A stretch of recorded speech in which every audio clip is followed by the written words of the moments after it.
Okay, what can marriage teach us about living in the end times? What's up, fellows? This is Pastor Kevin helping you bridge the gap between your life and the good life. If you are a youth leader who teaches Bible to kids, or if you have a passion of connecting the eternal truths of Scripture to the everyday things of your young people, then this channel is for you. Every week I'll be posting a youth group lesson that you can use in conjunction with what you're already doing. So feel free to like, share, subscribe, do whatever you need to do. I'd love to have you on this journey. Now, every video in this series has two parts. A teaching pro tip that you can use in your discussions to make the whole thing better, and an object lesson that you can plug into your lesson study to make your lesson come alive.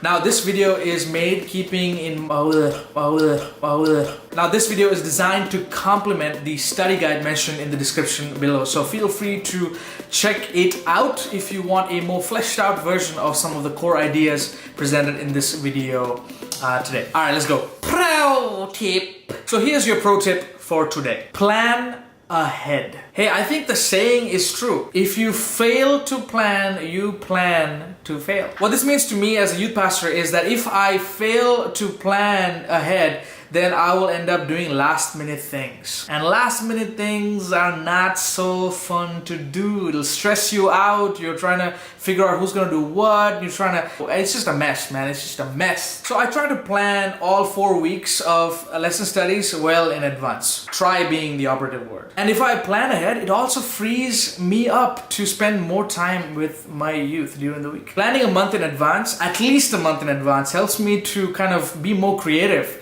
and more innovative in the things that I do in my youth ministry. Because the more time I have before a program, the more time I have to make it even better. Plan ahead. Plug!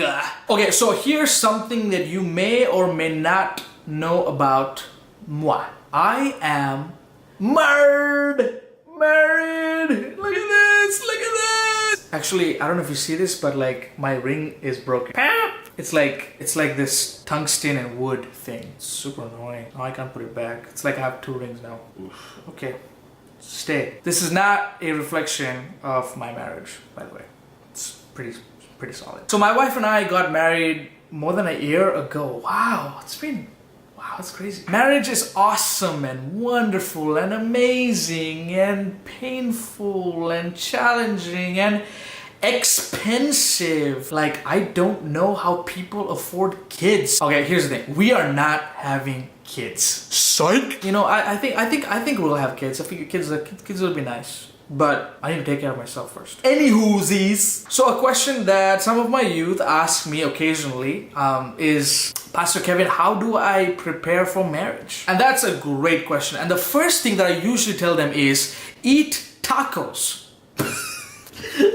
Got him. Alright, just kidding. But really though, tacos? Eat tacos. Okay, so in all seriousness, if there's one thing that I'll tell you is this. Invest in yourself. Huh? Okay, so here's what I mean by that. Invest in who you are. Find out why you believe what you believe. Put energy and effort into developing your body, mind, and your heart.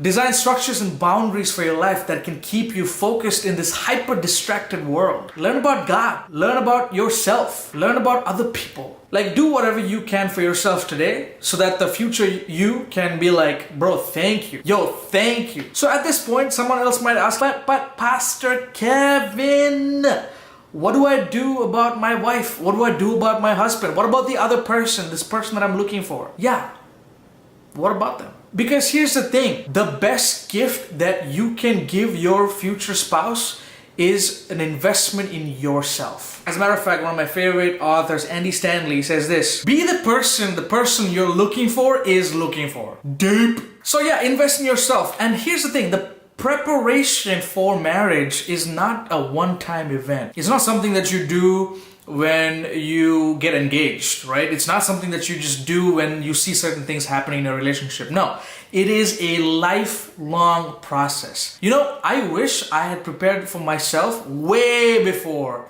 I even found out that I am capable of having a girlfriend. Hey, but I'm married now, so hey.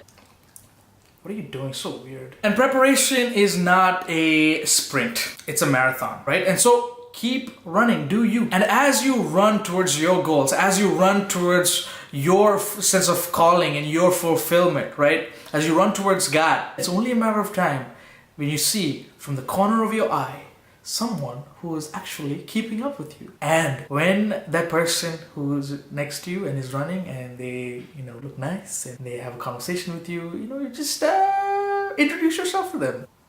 So what does all of this marriage talk, right, have to do with living in the end times? There is this misguided notion, this misunderstood idea from well-intentioned Christians, people who are really genuinely trying to have a good relationship with God, that the best time to prepare for the end times is when you see these signs happening in the world. Oh my goodness, hurricanes! What a friend we have in Jesus. Oh my goodness, wars! What a friend we have in Jesus. Wow, Chick-fil-A closing. What? The Bible does mention that when we get close to the second coming of Jesus, things are going to get pretty rough. But here's the thing, guys.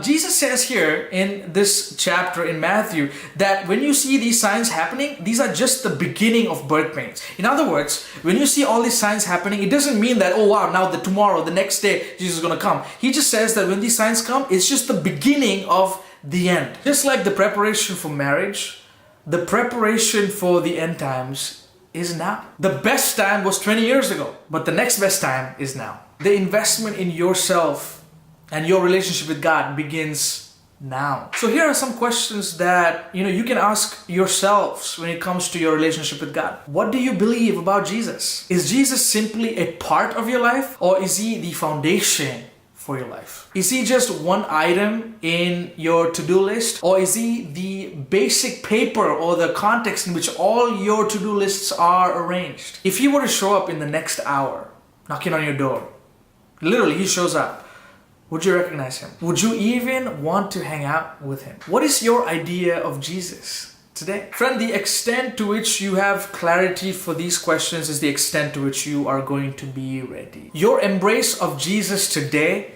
will affect your expectation of Jesus tomorrow. So the best preparation that you can have for the end times, the best preparation that you can make right now in anticipation of Jesus is to invest in your relationship with him. Don't wait till all these crazy things happen. The time is now.